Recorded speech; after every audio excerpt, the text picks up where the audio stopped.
Hello and welcome to Faking News, official news channel for Game of Pownes, and the news channel that gives you news that is not at all fake. Unless of course what I've just said then was fake, in which case it is. Which means there's pretty much no point me saying anything really, so I guess I'll go. Bye for now. Hey, what you doing? We've got fake news to broadcast. Well, sorry, apparently I do have to stay here and tell you the news. So let's move on to the first agendum on the agenda.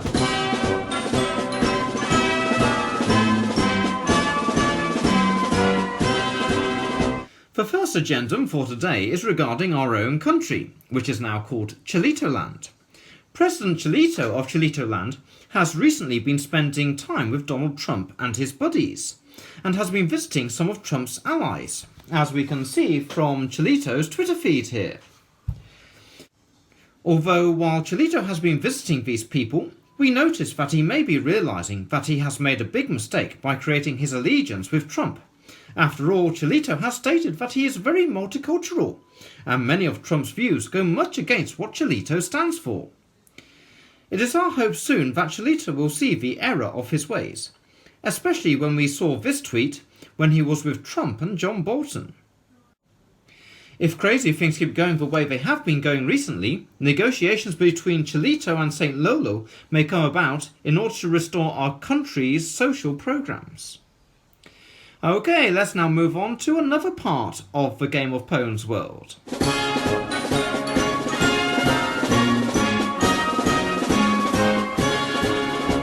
In further news, Colonel Aaron Ra of the Squad has been hunting down Kent Hovind in order to put an end to his regime. However, a new danger is arising in the area. Stephen Anderson has been gaining a lot of power from his dangerous kill the gays and pro-slavery cult. And now General Shannon Q is diverting the resources of the Squad in order to combat this. Not only this, but Matt Powell, who recently fled from the Broccoli Republic after the battle against Aaron Ra and Vice Rhino, has now joined Stephen Anderson and is soon to be leading an army in a full frontal attack against the Dance Empire, something that we will have to keep an eye on. Okay, next part of the news.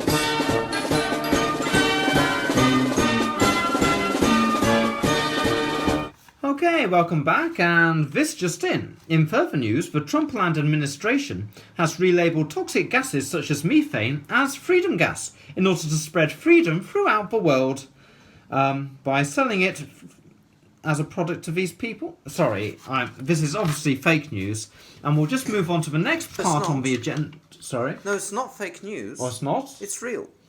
Sorry, it's actually real. Well, there seems to be something very strange going on here. It seems like the world of Game of Pownes, with all its fake news, is starting to mix in with the real world. And now the fake news is becoming real and the real news is becoming fake. The world is full of mysteries. But still, this is a continuation of Trumpland's war on the environment, because the environment is very evil and we need to protect ourselves from it by raping it of all its natural resources. Well, that is until it becomes too ugly to rape. And talking about being too ugly to rape, I think it's time for us to have an advert from Bollywoodland.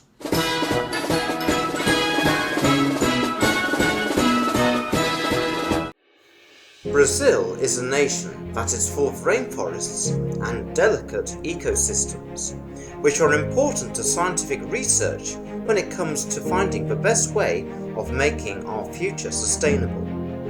And did I mention that it has vast areas of untouched fertile land? Yes, lots of untouched fertile land that we can exploit the shit out of. And how are we going to do this? Well, we are going to negotiate with the native Indians in those areas in order to find sustainable ways to farm the land that won't have a huge impact on the environment. Just kidding, we're going to cut down vast swathes of forest by using slash and burn methods, because that's always worked in the past, right? Lol. Now, I am sure there are some citizens who have read the odd history book or science book and can see that doing this would have a devastating effect on our country in the long term. After all, someone who has studied ecology at school would know that the rainforests are called as such because they produce their own rain through transpiration. and then they absorb the rainfall in their roots again. And this person would also know that the soil is mainly humus, that's decomposed plant matter, which is very light, and that when all these trees are burnt, all the water will go into the atmosphere, and then this will cause heavy rain, which will wash all that fertile soil away because there are no trees holding it in place, leaving a very thin soil. And finally, desertification sets in because any rain that now falls in the area has to come from the sea.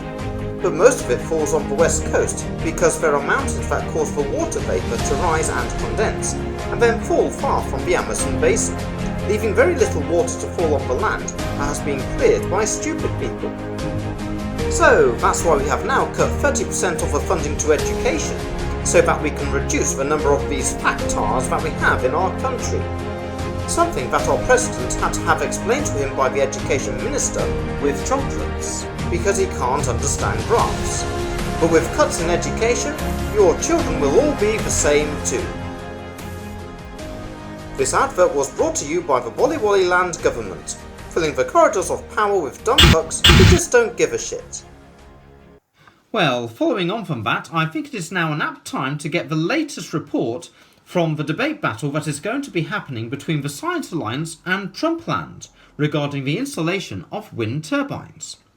Brian Cox of the Science Alliance has brought his Space Force south in order to support Liberalia in their attempt to try and erect many wind turbines in order to combat climate change, and Malcolm Roberts on the side of Trumpland has set up a blockade to stop these wind turbines arriving. So let's go to the game room and see if our players are ready.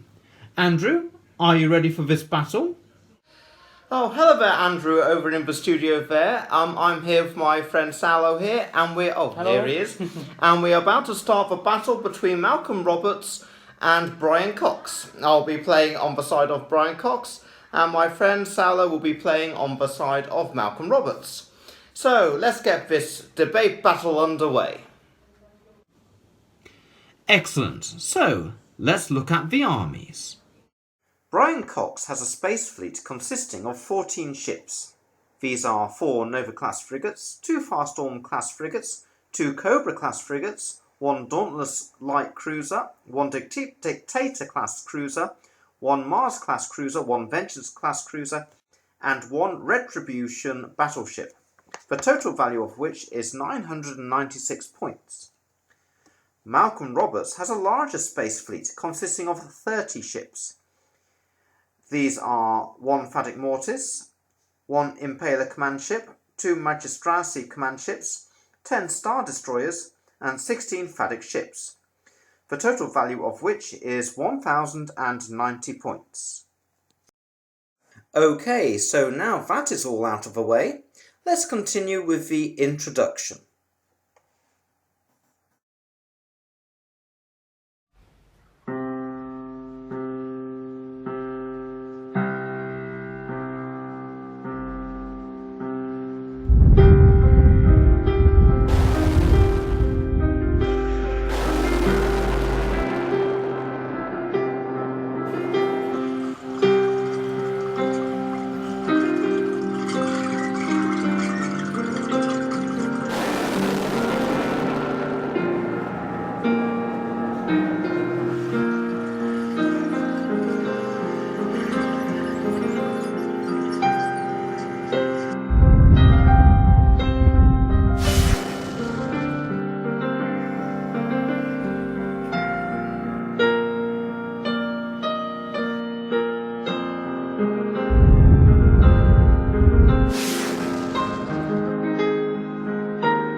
Okay everyone, welcome back. We are now ready to start the battle. And this is how the board is laid out. And Malcolm and Brian are starting with 0 points, and they have 0 luck and blessing. So, let's start with the first part of the debate. Away we go. Okay, let's move on because there are a lot of questions in the audience. Brian, you've anticipated pretty much the next one. It's from Susie Wakefield. Hello. Recently on Insiders, Malcolm Roberts gave Barry Cassidy his business card and asked Barry to get back to him when he had proof and data that there is a human element in our increasing climate change. I was hoping the panel could perhaps guide Barry with some fact and just not opinion on the human element in climate change. I was going to start with Brian Cox, the scientist on the panel, and can you provide scientific data or evidence that might help Barry Cassidy convince Malcolm over here that human-induced climate change is a reality?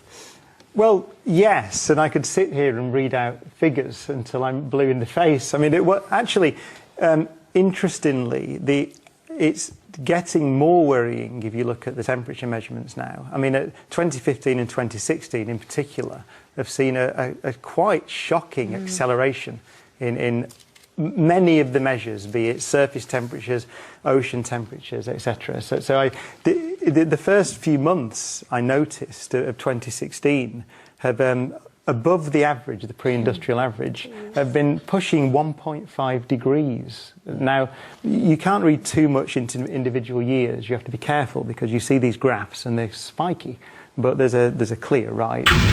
Well, the latest data is actually suggesting that by 2024, 1.5 degree increase is on the cards now, which puts us very close to the critical 2%. And that's a prediction of the models. But actually, in the early months of 2016 have already shown that.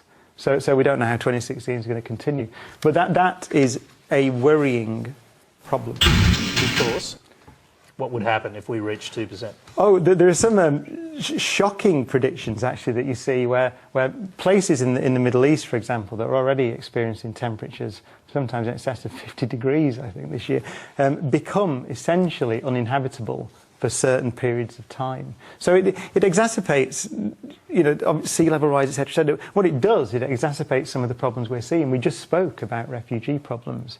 If you begin to get large shifts in climate very fast, then human populations have to respond. So how do you respond on very short timescales? One of the things you do is you move. So again, I emphasise it's the same answer as the answer to the last question, I think. This is now a clear global problem. The absolute consensus is that human action is leading to an increase in average temperatures. Absolute consensus. I know you may try to argue with that, but you can't. No, not in my but therefore, but the key point is, can we respond to it? Do we have the political institutions and the political will and the organisation globally to respond to this challenge? And that worries me immensely. I don't think we do at the moment. I'm going to go quickly to Malcolm Roberts. We want to hear from all the panellists on this.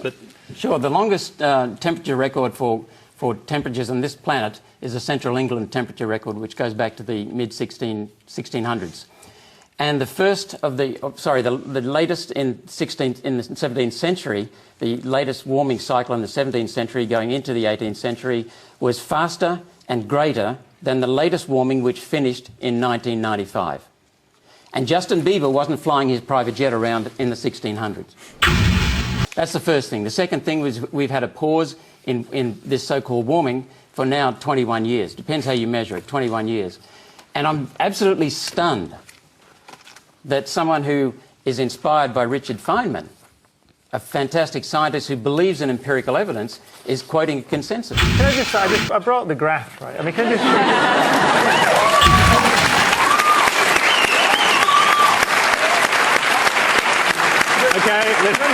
Let me just tell you where the pause is. The pause that's often quoted. There's if you take this point here, which is about 1997, I think, and you ignore 2015, 2016, you can choose that point and you can draw a slightly straighter trend line on there. But that's a misunderstanding. The question is, does that rise? And also, secondly, I'd brought another graph because I've heard it. Is it correlated with that, which is the graph that shows the CO2 emissions, the CO2 in parts per million in the atmosphere? And you see that peak there, where it goes flying up. So the question essentially is, first of all, are those two things correlated? And secondly, do we understand the physical mechanisms? And we understood those since the 19th century. Brian, Okay, that's the end of round 1. Brian Cox counted all of Malcolm's pathetic pwnage and came back with a total pwn, an epic pwn and an extra defence pwn. This gives him +1 to save for this round and a +1 to hit with his dice rolls, as well as a bonus to boarding rolls. So let's continue with the first round of this battle. Okay, so this is how the board is laid out, with Malcolm on one side and Brian Cox on the other. And it's Malcolm Roberts who moves first.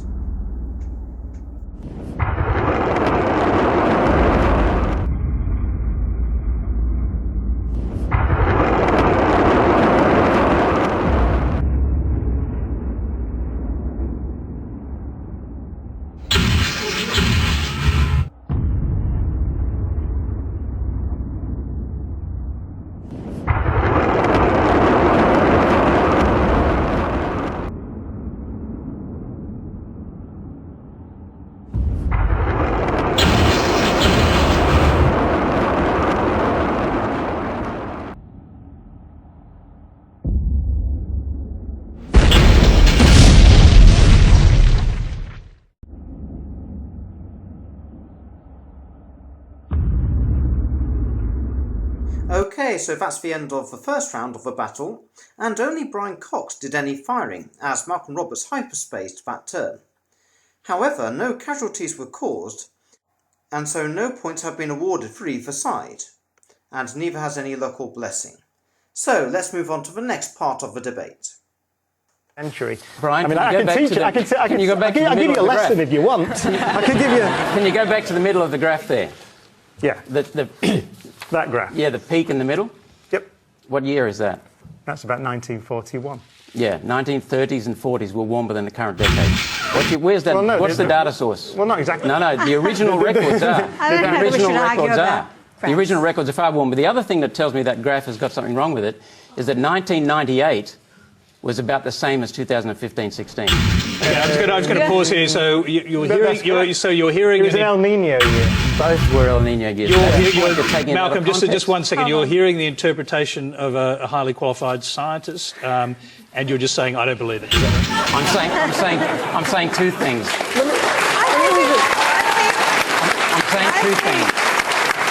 I'm saying two things. First of all, that the data has been corrupted, and we know that the 1930s were warmer than today. Yeah. Corrupted? What do you mean corrupted? Been manipulated By NASA. By the yes. The people. Hang on a minute. No, so this is quite serious. No, I'm going to just ask the audience, just hang on. We've actually got to hear what's being said here. So it's all very well to laugh, but we want to hear what's being said. Steve Goddard, he has shown the NASA figures, and the graph was originally showing that 1930s were warmer than recent decades, and that is correct. And people have recognised that for many, many years. And in the recent years, they've been reversed so that the 1930s were reduced in temperature and the later periods were inflated in temperature. That's a fact. Now, the Bureau of Meteorology is exactly the same. And Greg Hunt squashed an investigation of the Bureau of Meteorology earlier this year. OK, all right, Greg Hunt. Can I just check one thing? NASA. Now, NASA. Yes. The people that landed men on the moon. I should just ask, actually, you believe we landed men on the moon? But, see the little trick there? No. It's questioning whether or not I believe that I'm a moon skeptic. Now, are you? No, I'm not. Oh, right. No, but I mean... Okay, and after that round, Malcolm Roberts got a slight upper hand somehow. And in this round, Brian Cox has a -1 to all his saves. Okay, and in this round, Malcolm Roberts moves first.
Okay, after that round, we can see that Brian Cox did very well. He only lost one ship and destroyed Malcolm's Phatic Mortis.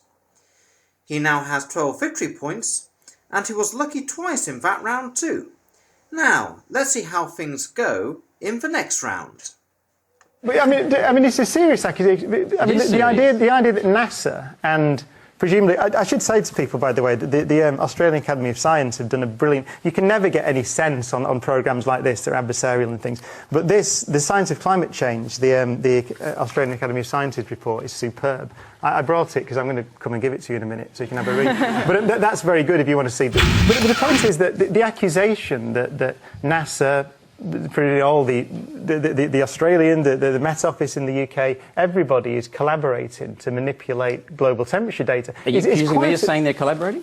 Well, they've all manipulated it in the same way and accidentally got to the same answer. Is that what you're saying? NASA was led by James Hansen. What about the Met Office in the UK then? Well, this could go around all night. Well, I know it could, yes. It could go around all night. I want to hear from Greg. Greg has been accused of though. stopping an investigation.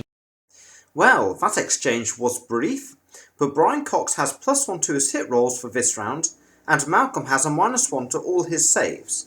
So let's get back to the battle with Malcolm's small ships closing in on Brian's cruisers.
Well, that is round 3 over, and we can see that Brian Cox is really pounding Malcolm's space fleet.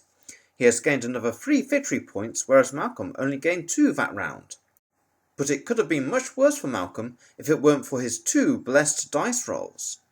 So let's continue now with the debate. No, I was going to bring in Lily first because I want to hear from a mathematician now. We've heard from the scientist. Well, first of all, I cannot believe we're still having this conversation. I feel like we should be moving on and discussing how we're going to create mitigation processes, how we're going to create adaptation processes. I think that as far as I'm concerned, the conversation is over. The second thing I want to say is that there is overwhelming consensus with climate change scientists that this is real. These are scientists who have studied in this particular area for many years in their particular field. I don't know how a lay person can go and look at graphs and come to their own conclusions, because you're potentially leaving yourself open to cherry-picking information, like a particular year was down and coming to false conclusions. This is all taken into account with experts who have studied in this field. You don't ask your architect to read your medical charts, just as you don't ask your accountant to perform surgery on you. These are all experts in their field, and they advise us on what is real and what is not real. And as far as I'm concerned, where politics comes into play is how to implement their advice. As far as I'm concerned, politics should be based on empirical evidence. All policy should be based on empirical evidence. I've heard consensus, which is not science. I've heard appeals to authority, which is not science. I've heard various You've illusions. Seen a graph. I've heard. Hang on. The evidence. Ooh, and that was a bit of a hard hit against Malcolm Roberts. Brian Cox came back in to save the day with evidence, giving another uncontested total pwnage. And for this next round, Brian Cox has +1 to hit and +1 to boarding rolls.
Okay, the fourth round is now over, and both sides did quite a bit of damage to each other. Brian Cox is far in the lead with victory points, although Malcolm Roberts received 2 blessings during that round, which is keeping him in the game. So, let's get back to the debate. Hang on, Brian. You showed me a graph of temperature. Yeah, but I can show you. You showed me a graph of temperature, but no one has ever explained cause and effect. What is important in science? One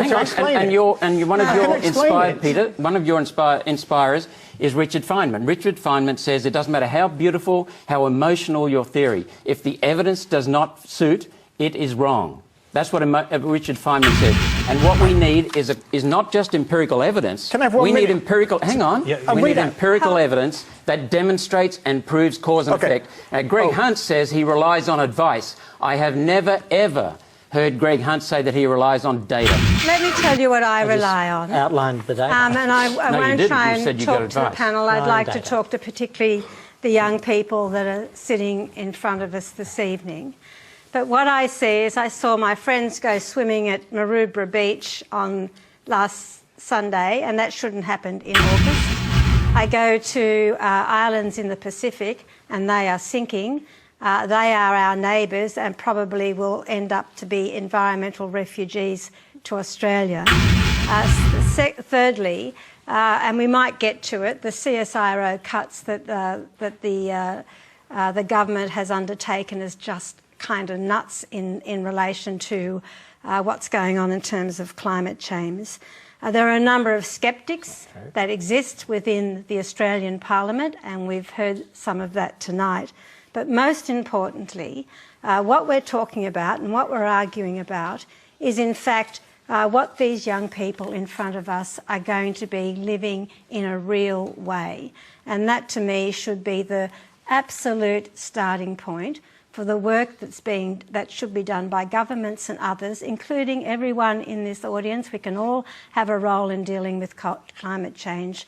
But surely the overwhelming thing for young people, and I've got a son and a daughter, is that we are inheriting this and how stressful that must be for a young person. Now, Brian, you asked... It was quite difficult to tell who came out on top for that part of the debate. So, for this round, neither side has any bonuses. However, Brian Cox won the dice roll to see who starts this round, so he is moving first this time.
Well, after that round, Brian Cox lost a couple of his large ships, and Malcolm suffered very little damage. Malcolm's victory points have jumped to 15, and he is closing the gap between himself and Brian Cox. And he gained another blessing that round. Okay, let's see what happens in the next part of the debate.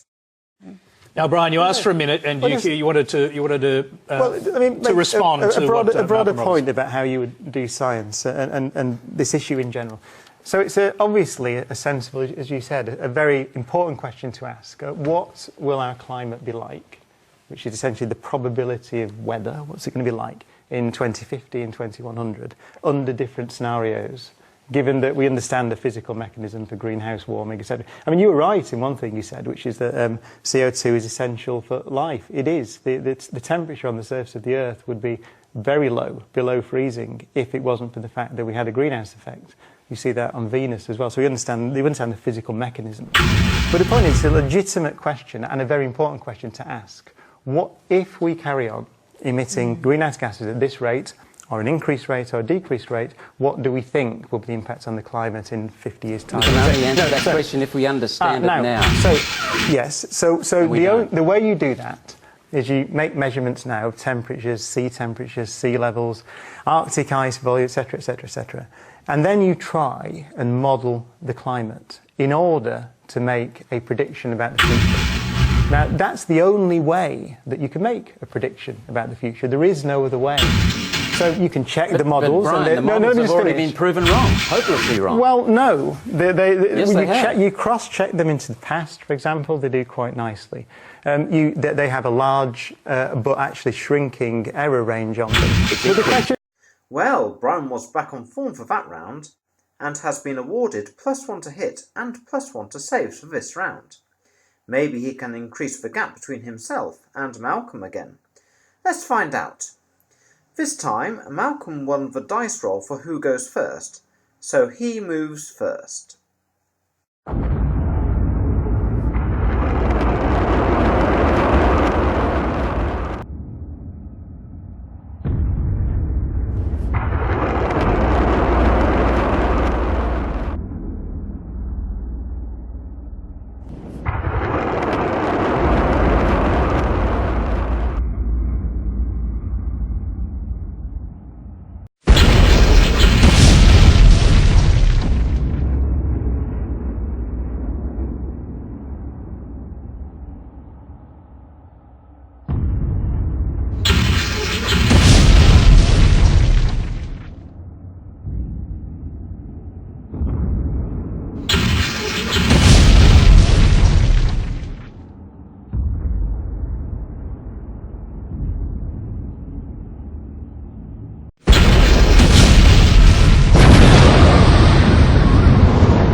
Well, that was a very bad round for Brian Cox.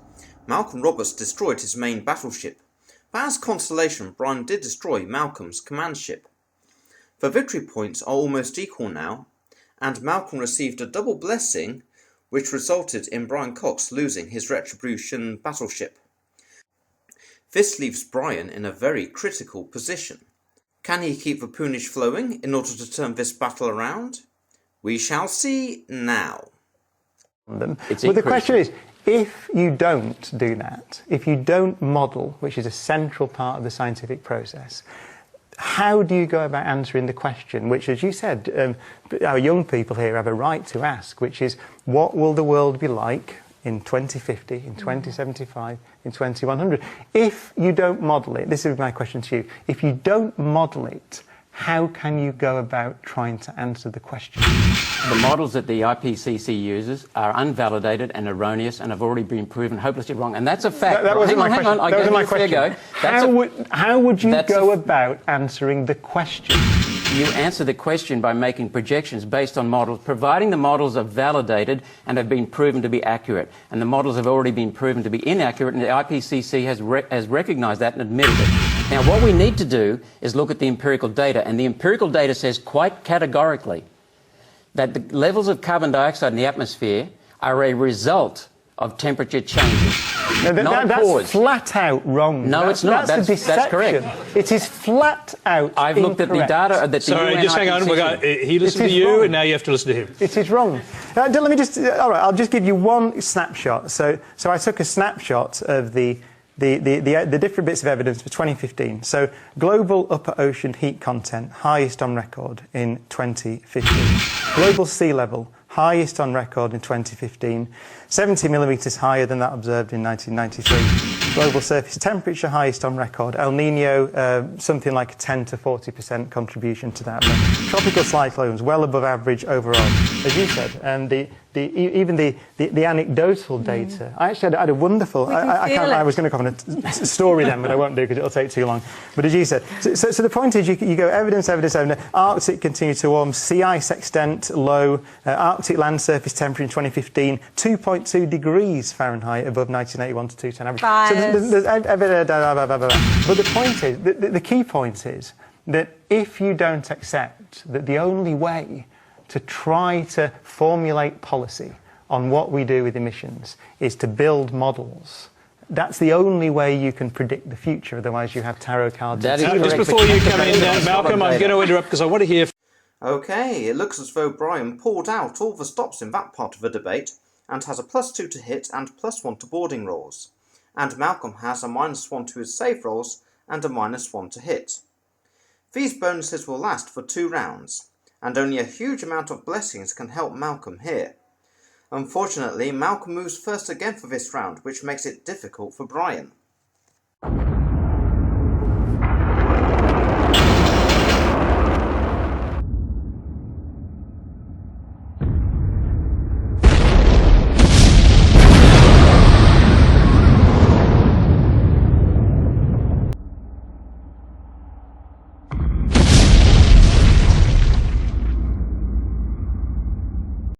Well, that was a difficult round, as Malcolm Roberts was in an advantageous position, with his small ships at close quarters to Brian's. Malcolm has now taken the lead, but Brian is in a better position for attacking. So, we now continue with round 8.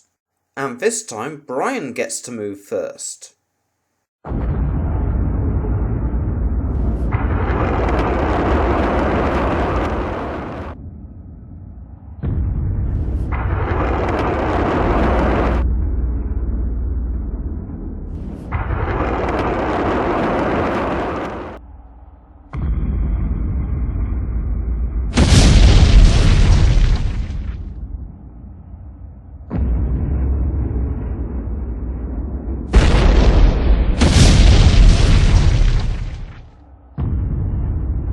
And that is the end of round 8.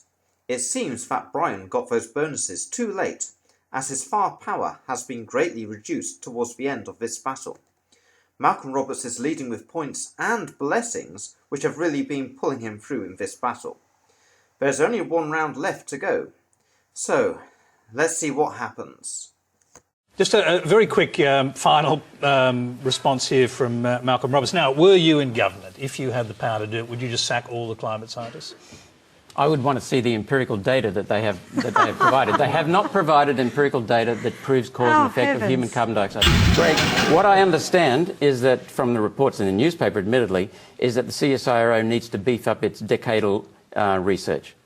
Now, if we need to beef up the decadal research 10 to 20 years in advance, because we don't understand it, how can we possibly predict what is happening 100 years in advance? Malcolm, this is complete go to nonsense. Tuvalu and ask the people there. Linda, the satellites show that our Pacific Islands are growing in size.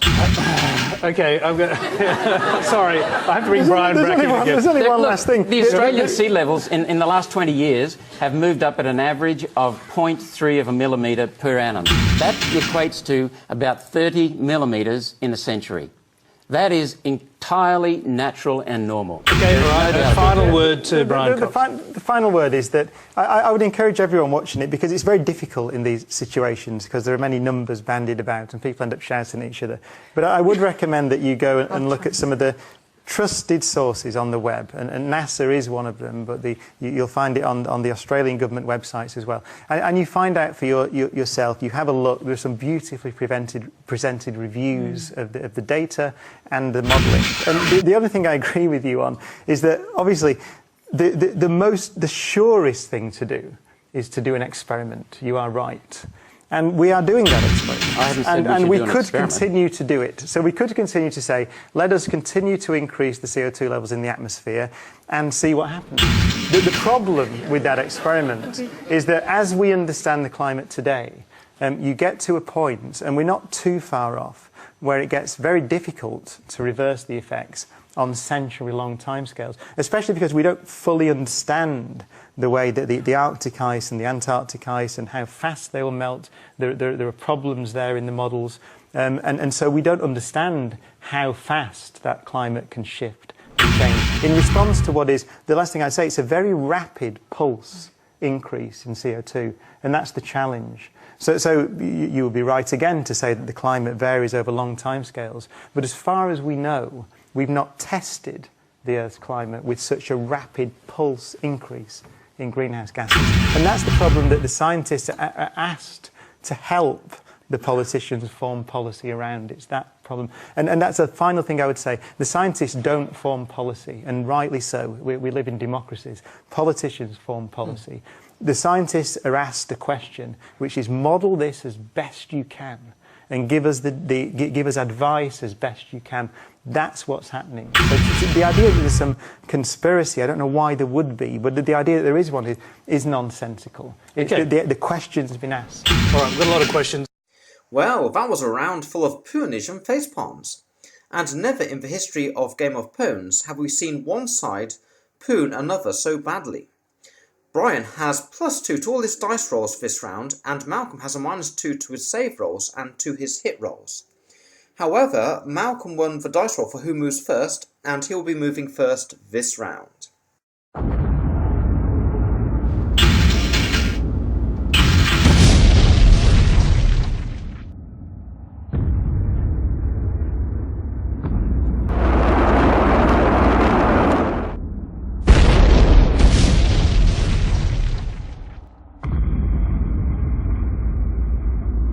And that is the end of the battle. Both forces devastated each other, but as Malcolm started with a larger force, he came out looking better, even though Brian did 3 points more damage. However, Malcolm had 3 squadrons that were not completely destroyed, so Brian didn't get the victory points for these, meaning that Malcolm won the battle, although he really did have an unfair amount of blessings during the game. Well, that's the end of the battle, I'm afraid. And it looks like it's not too good for the planet and Mother Earth. But still, maybe things may go in our favour later on. There are many things happening in the Game of Pownes world, and we will keep you informed about all of them.